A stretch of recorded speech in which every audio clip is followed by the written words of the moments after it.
Sa lumang silid-aklatan ng St. Ignatius High School, may isang silid sa pinakadulo na bihira ng buksan. Ang tawag ng mga estudyante rito ay Room 13 kahit wala namang ganong opisyal na lebel. Dito nagtapo ng mga lumang aklat, thesis at test paper noong dekada 80 at 90. At dito rin natagpuan ni Mario, isang tahimik at 16 na anyos na estudyante, ang isang aklat na walang pamagat. Ang pabalat ay kulay itim, balot ng alikabok at balat ng tila hindi karaniwang hayop. Sa unang pahina lang may nakasulat. Ito ang aklat ng salitang bawal banggitin. Isulat mo ang pangalan sa loob ng 7 araw, siya'y mawawala. Napangiti si Mario, isa siyang binubuli ng buong klase. Si Rico, ang siga sa kanilang room, ay palaging nilalagyan ng bubblegum ang upuan niya. Si Abby na crush niya ay pinagtatawanan siya sa tuwing nagkakamali sa recitation.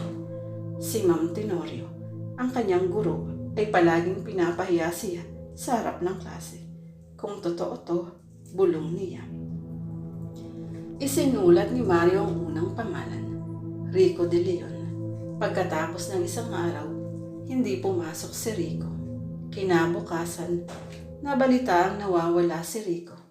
Ayon sa mga magulang nito, huling nakita si Rico pauwi pero hindi na nakauwi. May CCTV sa isang kanto.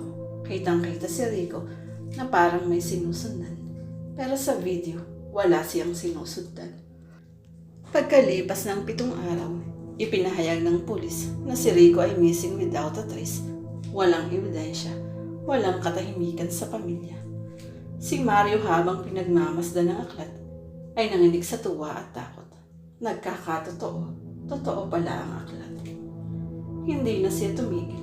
Sumunod ay si Abby. Pagkatapos ay si Ma'am Tenorio. Lahat sila, sunod-sunod na nawawala sa loob ng 7 araw matapos banggitin ang pangalan sa aklat.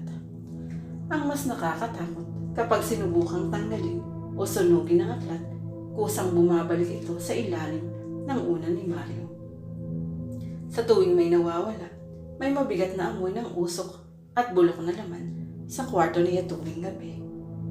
Isang araw, lumapit sa kanya si Daniel, ang bagong transferee na may malamig na personalidad na tila may malalim na karanasan sa kababalaghan. Nakita ni Daniel ang aklat habang nalalaglag ito sa bag ni Mario. Alam mo ba kung ano talaga iyan? Tanong niya. Alam ko, isusulat mo ang pangalan, mawawala siya. Hindi lang basta nawawala, hindi sila namamatay, hindi rin sila buhay. Napakunot na si Mario. Anong ibig mong sabihin? Na-trap sila sa loob ng aklat, sa pagitan ng mundo at mga ala-ala at limot. Buhay ang kaluluwa, pero walang katawan. Walang makaaalala sa kanila, maliban sa iyo. Umuwi si Mario ng takot at disoriented. Sa bahay, nadatnan niya ang ambulansya. Ang kanyang ina ay patay, na-atake sa puso, ayon sa doktor. Pero bago siya mamatay, may sinulat daw ito sa diary niya. Mahal kong anak, may kakaiba sa iyo. Pinapanaginipan ko ang mga taong kilala natin na nawawala.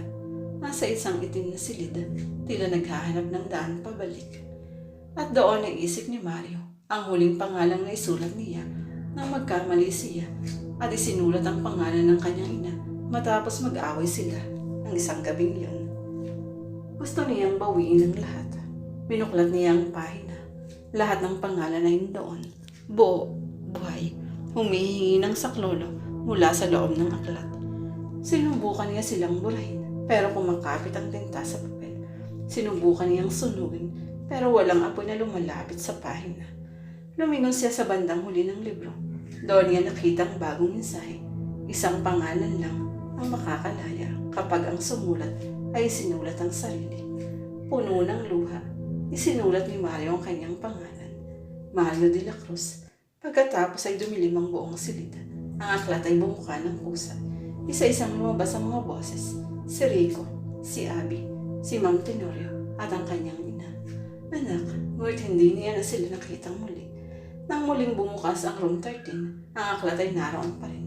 Wala si Mario. Wala rin nakakaalala sa kanya. Para bang hindi siya kailanman naging estudyante ng St. Ignatius High School. Ngunit isang araw, may bagong estudyante nagtungo sa library at may nakita siyang